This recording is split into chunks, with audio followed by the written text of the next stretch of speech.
Hey guys, so today this is just going to be a little bit of an update. This video is probably going to be all over the place, but so is my life right now.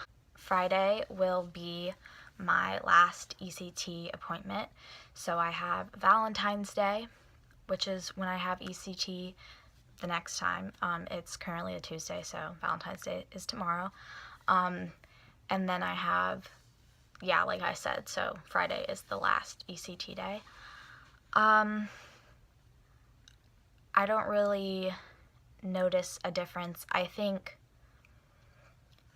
if there was a difference, I feel like, I don't know how to explain this.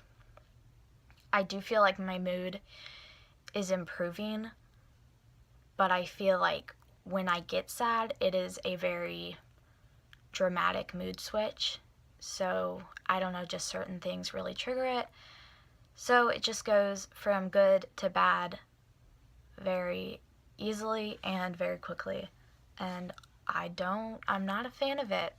I guess if, ECT isn't overall like that effective, we might go back to court and request more appointments, but it's really up to my psychiatrist and my team, so my therapist, psychiatrist, and doctor. So some of the bad things about ECT,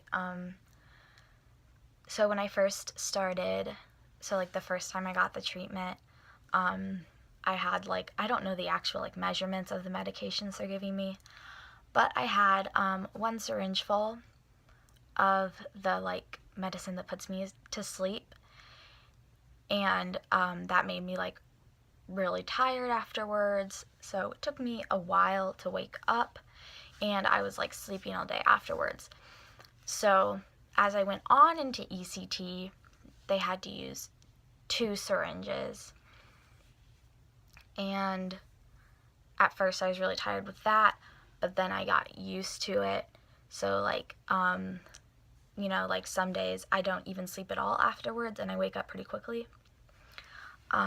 But on Monday, so yesterday, when I had ECT, they used 3 syringefuls because they gave me 2, and then I guess I'm just tolerating it more.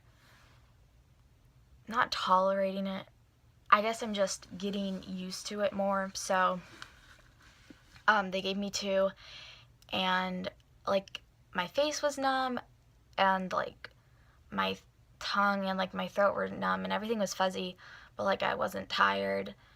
And at first, I don't know, I'm kind of a people pleaser, so I was oh, I'll just close my eyes and pretend I'm asleep. But then I was no, that's probably not the best idea, because then I'll be awake for the seizure, and I don't think I want that. So yeah, they didn't even say anything or ask if I was awake or anything. I mean, not awake. They didn't ask if I was coherent or anything. But yeah, they just gave me a 3rd syringe. Yeah, so after that, it took me a while to wake up, and I slept a lot that afternoon. Yeah, I feel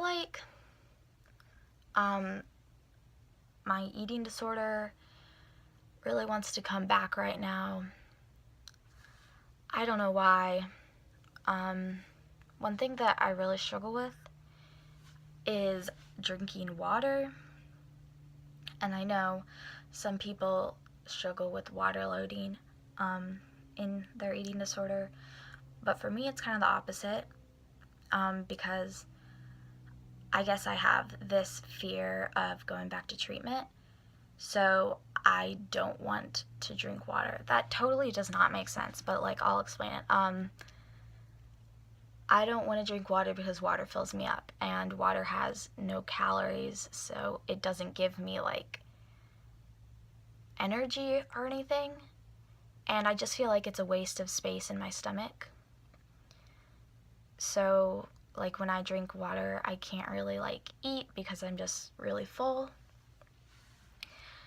So yeah, I haven't been feeling good lately, probably because of dehydration. I'm drinking other fluids. I'll drink other fluids with calories. but like I like try to stay away from diet soda because I don't know, like I said, I feel like it's just like a waste.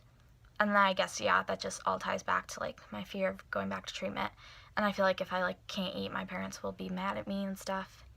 And right now I have, I'd say, a significant amount of trust. I'm like allowed to sleep in my own room again, and I'm allowed to like shower with like not only are they not in the bathroom with me, but they can like be downstairs. So yeah, I'm really grateful for that. I guess just the trust thing is the only reason I'm not like acting on behaviors right now. There's no really motivation of like fear of like going to like the hospital or to treatment or anything. Just because I don't know, I just want to go back into like my old habits. But yeah, I think it will be fine. But yeah, so basically the only reason I'm not acting on behaviors is because I like my, trust. I just like doing my own thing. So this weekend, we are going out of town for some of my cousin's birthdays, and I kind of have like a love-hate relationship with going like out of town, like long car trips. So I love long car trips because I can like listen to music and stuff, and I don't know, I really just enjoy like being in the car for a long time, just like watching YouTube and stuff. But I don't know, I feel like when I'm out of town, just like the new situation makes me, surprisingly, it makes me less anxious. I think it kind of ties back to when I'm in a new situation, I'm generally less anxious because I've never thrown up in that situation. So when I'm at home, I feel like I'm more anxious because, I have had things go badly, like throwing up, or I don't know. Yeah, it's basically just throwing up. But so I tend to eat more when I go out of town, and that scares me a lot. Before I developed my anorexia and just was dealing with my emetophobia and OCD, when I would go out of town, I would love it because I just could eat whatever I wanted to, and there was no anxiety, and it just made me feel so free, and it made me feel like a normal person. And my parents would comment like, wow, like you're eating so well. So yeah, I really liked it back then, before my eating disorder. But now my eating disorder, it's kind of scary. I just feel like then it was like I'm finally in control, but now it's like I'm out of control.